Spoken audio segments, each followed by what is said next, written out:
एक बार फिर से मैं आपके लिए एक ऐसी शानदार फिल्म लेकर आया हूँ जो आपके होश उड़ा देगी और दिल को छू जाएगी।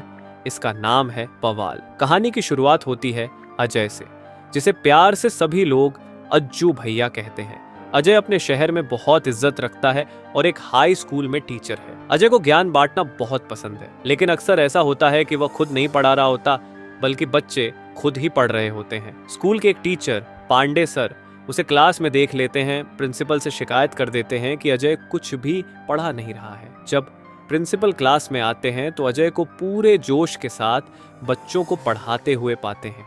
ये देखकर प्रिंसिपल खुश होते हैं और पांडे सर को फटकार लगाते हैं। हालांकि अजय के दिल में गहरी उदासी छिपी हुई है। वह अपने दोस्त से अपने दुखों को साझा करते हुए कहता है, अगर मेरे पिता ने डोनेशन दे दिया होता तो आज मैं भी डॉक्टर होता। मेरे दोस्त मुझसे कहीं आगे निकल गए हैं।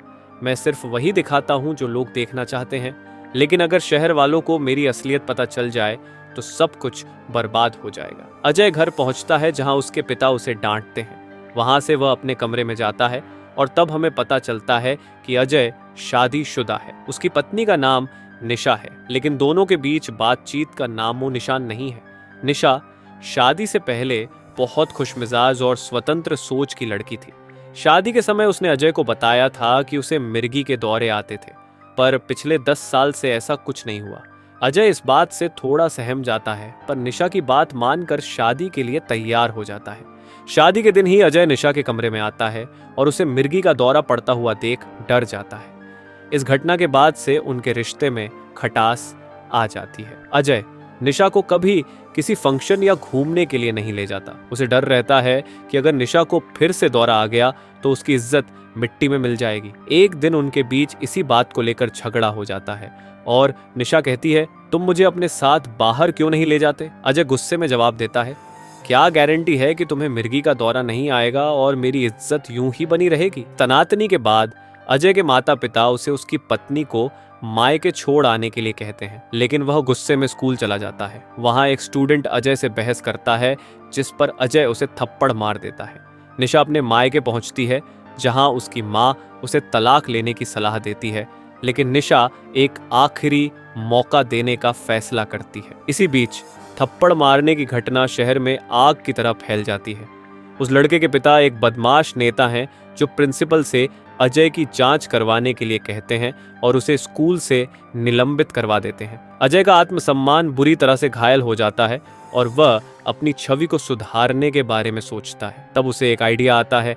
वह प्रिंसिपल के पास जाता है और कहता है कि वह यूरोप जाकर वर्ल्ड वॉर 2 की जगहों से बच्चों को इतिहास की वास्तविक तस्वीर दिखाएगा। यह देखकर प्रिंसिपल बेहद खुश हो जाते हैं, लेकिन इसके लिए अजय को बहुत सारे पैसे चाहिए। वह अपने पापा को फोन पर झूठी बातें बताने लगता है। कहता है कि अपनी गाड़ी बेच रहा हूं ताकि यूरोप जा सकूं। यह सुनकर उसके पिता उसे सवाल करते हैं कि आखिर क्या करना चाहते हो। अजय उन्हें समझाता है कि बच्चों को वर्ल्ड वॉर 2 के बारे में पढ़ाने का मौका है और साथ ही निशा के साथ भी कुछ समय बिताना चाहता हूं। पिता उसकी बात से पिघल जाते हैं और पैसे देने के लिए मान जाते हैं। उधर निशा भी ये खबर सुनकर खुशी से अपनी माँ को फोन करती है कि हम यूरोप के 5 शहरों में घूमने जा रहे हैं। जब निशा अपने कपड़े पैक कर रही होती है, अजय आकर उसे कहता है कि तुम मेरे साथ नहीं जा रही हो। अगर मैंने ये झूठ नहीं बोला होता तो मेरे पिता पैसे नहीं देते। कल जब हम एयरपोर्ट के लिए निकलेंगे तो तुम वापस अपने घर चली जाना। ये सुनकर निशा का दिल टूट जाता है और वह उदास हो जाती है। अपने गुस्से को थामते हुए वह डिवोर्स पेपर्स निकालती है, लेकिन फिर अपनी शादी को एक और मौका देने का फैसला करती है। वह अजय से कहती है, मैं अकेले ही घूमने जाऊंगी। पूरी जिंदगी तुमने मुझसे झूठ बोला, लेकिन इस बार मैं चुप नहीं रहूंगी। सुबह होते ही वे फ्लाइट पकड़ते हैं। फ्लाइट में गुजराती लड़का कल्पेश अपने परिवार को खाना बांटता है और अजय को भी अपने खाने का हिस्सा देता है। पेरिस पहुंचने पर अजय को एहसास होता है कि उसके पास कल्पेश का बैग है। वह दौड़ता है, लेकिन कल्पेश तब तक जा चुका होता है। होटल में अजय एक वीडियो बनाकर इंस्टाग्राम पर डालता है, जिसमें कहता है कि कल से हमारी वर्ल्ड वॉर 2 की क्लास शुरू होने वाली है और 5 शहरों में पढ़ाई पूरी की जाएगी। पेरिस, नॉर्मांडी, एम्स्टर्डम, बर्लिन और स्विट्जरलैंड। अगले दिन अजय कल्पेश के कपड़े पहन लेता है और बाहर निकलता है। उधर कल्पेश अजय के कपड़े पहनकर बाहर जाता है। दोनों एक दूसरे के कपड़े देखकर हैरान होते हैं। बाद में अजय म्यूजियम जाने का प्लान बनाता है, जहां वह बच्चों को वर्ल्ड वॉर 2 के बारे में पढ़ाएगा। लेकिन वहां पहुंचने पर अजय गलती से म्यूजिक रूम में चला जाता है और पूरा दिन म्यूजिकल शो में ही बीत जाता है। होटल लौटकर वह निशा के मोबाइल को चेक करता है और उसे कन्विंस करता है कि कल वे दोनों साथ में घूमेंगे। निशा भी मान जाती है। अगली सुबह वे एफिल टावर पर पहुंचते हैं, जहां निशा हिटलर के बारे में अजय को बताती है। अजय इस जानकारी का उपयोग बच्चों को ऑनलाइन पढ़ाने में करता है और बच्चे बेहद खुश हो जाते हैं। इसके बाद दोनों घूम रहे होते हैं। एक आदमी से फोटो लेने के लिए कहते हैं, लेकिन वह आदमी उनका फोन लेकर भाग जाता है। निशा तेजी से उसका पीछा करती है और चोर को पकड़ लेती है, जिससे डरकर वह फोन लौटा देता है। घूमते हुए अजय एक और वीडियो बनाता है और कहता है, पेरिस का चैप्टर खत्म हो गया, अब हम नॉर्मांडी में मिलेंगे। तभी अजय की मां निशा को फोन करती है और शादी में पहने गए कंगन के बारे में पूछती है। निशा जवाब देती है कि वे अपने कमरे की अलमारी में रखे हैं। उधर स्कूल का प्रिंसिपल अजय का वीडियो देखता है और विधायक से कहता है कि अजय बच्चों की पढ़ाई में कोई कमी नहीं आने दे रहा। लेकिन विधायक गुस्से में स्कूल कमेटी को देख कहता है, अब जो मैं कहूंगा वही होगा, और गुस्से में वहां से चला जाता है। इधर जब अजय की मां अलमारी खोलती है तो अचानक उन्हें तलाक के कागजात मिलते हैं। यह देख उनके साथ अजय के माता पिता सदमे में आ जाते हैं। निशा के मम्मी पापा को बुलाया जाता है और दोनों परिवारों के बीच तलाक की बात को लेकर चर्चा शुरू होती है। उन्हें समझ नहीं आता कि अजय और निशा एक दूसरे से अलग क्यों होना चाहते हैं। वे कहते हैं, जब दोनों वापस आएंगे तो हम उनसे इस बारे में बात करेंगे। वहीं दूसरी ओर अजय और निशा समुद्र किनारे पहुंच चुके होते हैं और उस ऐतिहासिक जगह पर खड़े होकर अतीत की परछाइयों में खो जाते हैं। मनीषा वर्ल्ड वॉर 2 के उस भीषण संघर्ष की ऑडियो रिकॉर्डिंग सुन रही होती है और अजय को भी सुनने को देती है। अजय के सामने जैसे युद्ध का पूरा मंजर आ जाता है। जैसे ही ऑडियो खत्म होती है, उनके चेहरों पर हल्का सा दर्द छा जाता है। फिर अजय अपने वीडियो में बच्चों को वही कहानी सुनाता है और बच्चे उसकी क्लास को ध्यान से सुन रहे होते हैं। उस रात अजय और निशा साथ खाना खा रहे थे। तभी अजय के दोस्त का फोन आता है। दोस्त कहता है, तुम्हारी ऑनलाइन क्लासेस तो चल रही हैं, लेकिन यहाँ विधायक तुम्हारी छवि खराब करने की पूरी कोशिश कर रहा है। ये सुन अजय के माथे पर चिंता की लकीरें खिंच जाती हैं। वह निशा से कहता है, मैं तो अपनी पहचान बनाने आया था, पर यह विधायक उल्टा मुझे ही बदनाम करने पर तुला है। निशा शांत होकर उसे समझाती है, तुम यहाँ बच्चों को पढ़ाने आए हो, अपना काम पूरा करके ही लौटना। फिर दोनों जब ट्रेन से उतरते हैं तो उन्हें कल्पेश मिलता है। एक हल्की झड़प के बाद अजय कल्पेश से अपना बैग देने के लिए कहता है, लेकिन कल्पेश पार्टी करने जा रहा था और उसके पास अजय का बैग नहीं था। दोनों ने कपड़े बदलने का फैसला किया और अपने अपने रास्ते निकल गए। अगले दिन अजय और निशा फ्रैंक के घर पहुंचे, जिसने वर्ल्ड वॉर 2 को अपनी आंखों से देखा था। फ्रैंक के घर पर अजय उसकी पूरी कहानी सुनता है। वह जानता है कि फ्रैंक एक लेखक बनना चाहता था और हर दिन अपनी किताब में कुछ नया लिखता था। ये सब अजय अपने क्लास के बच्चों को ऑनलाइन पढ़ाता है। वहां से निकलते वक्त अजय निशा से एक गहरा सवाल करता है, अगर आज तुम्हारी जिंदगी का आखिरी दिन होता तो तुम क्या करती? निशा मुस्कुराते हुए कहती है, मैं एक खूबसूरत ड्रेस पहनूंगी और एक बार जाकर बियर पीऊंगी। इस बात पर अजय निशा के लिए ड्रेस खरीदता है और दोनों बार में जाकर बियर का आनंद लेते हैं।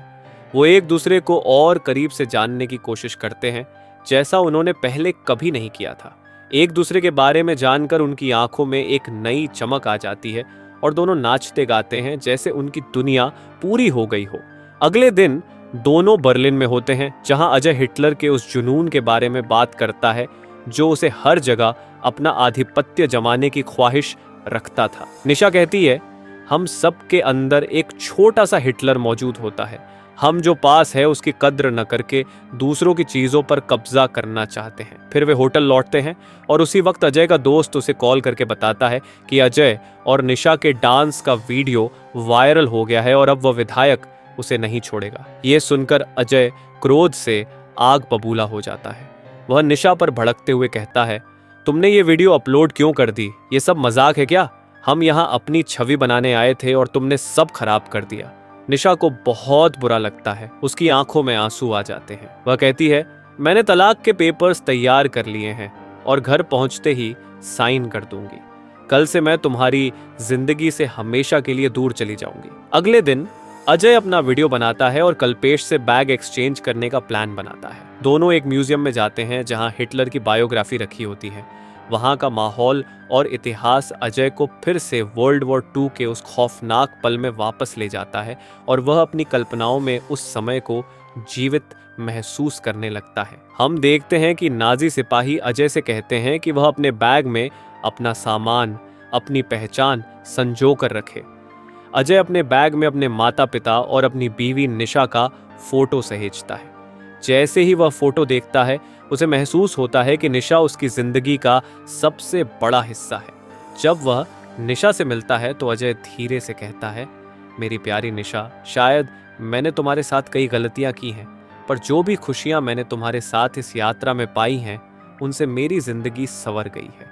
मैं चाहता हूं कि सफर के अगले मोड़ पर भी तुम मेरे साथ रहो, और अगर घर पहुंचकर तुम्हें कभी लगे कि मैं तुम्हारे लायक नहीं, तुम मुझे छोड़ सकती हो। अगले दिन दोनों कंसंट्रेशन कैंप जाते हैं। अजय अपने छात्रों को वीडियो में बताता है कि यह दूसरे विश्व युद्ध का सबसे काला अध्याय है। इस कैंप में 13 लाख निर्दोष लोगों को बंदी बनाकर रखा गया था।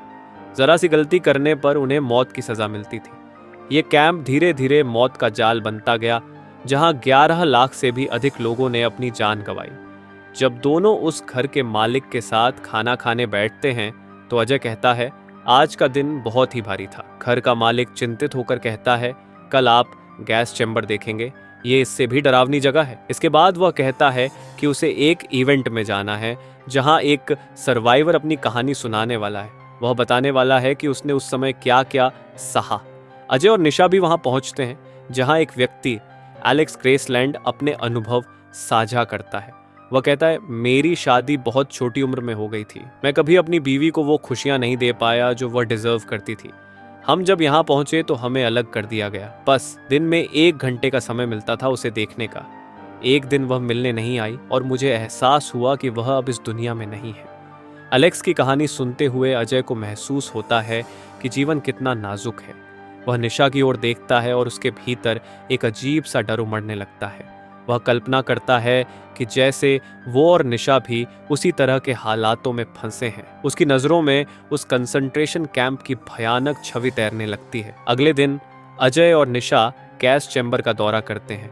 वहां उन्हें बताया जाता है कि यह जगह कैदियों को स्नान के बहाने लाकर मारने के लिए इस्तेमाल की जाती थी। अचानक अजय की कल्पना में वह दृश्य जीवंत हो उठता है। कैदियों की भीड़, नाजी सिपाहियों द्वारा उन पर छिड़का जा रहा पेस्टिसाइड और लोगों की चीख पुकार।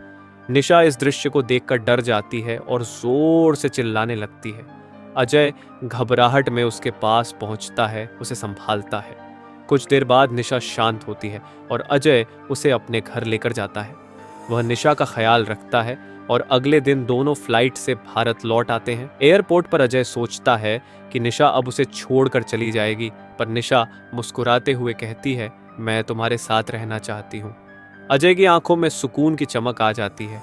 जब दोनों घर पहुंचते हैं, अजय के माता पिता खुशी से झूम उठते हैं। अगले दिन अजय निशा से कहता है, अब तुम अपने सपनों का पीछा कर सकती हो बिना किसी बंधन के। तुम जैसे चाहो वैसे जी सकती हो। इसके बाद अजय स्कूल जाता है और अपना इस्तीफा सौंप देता है।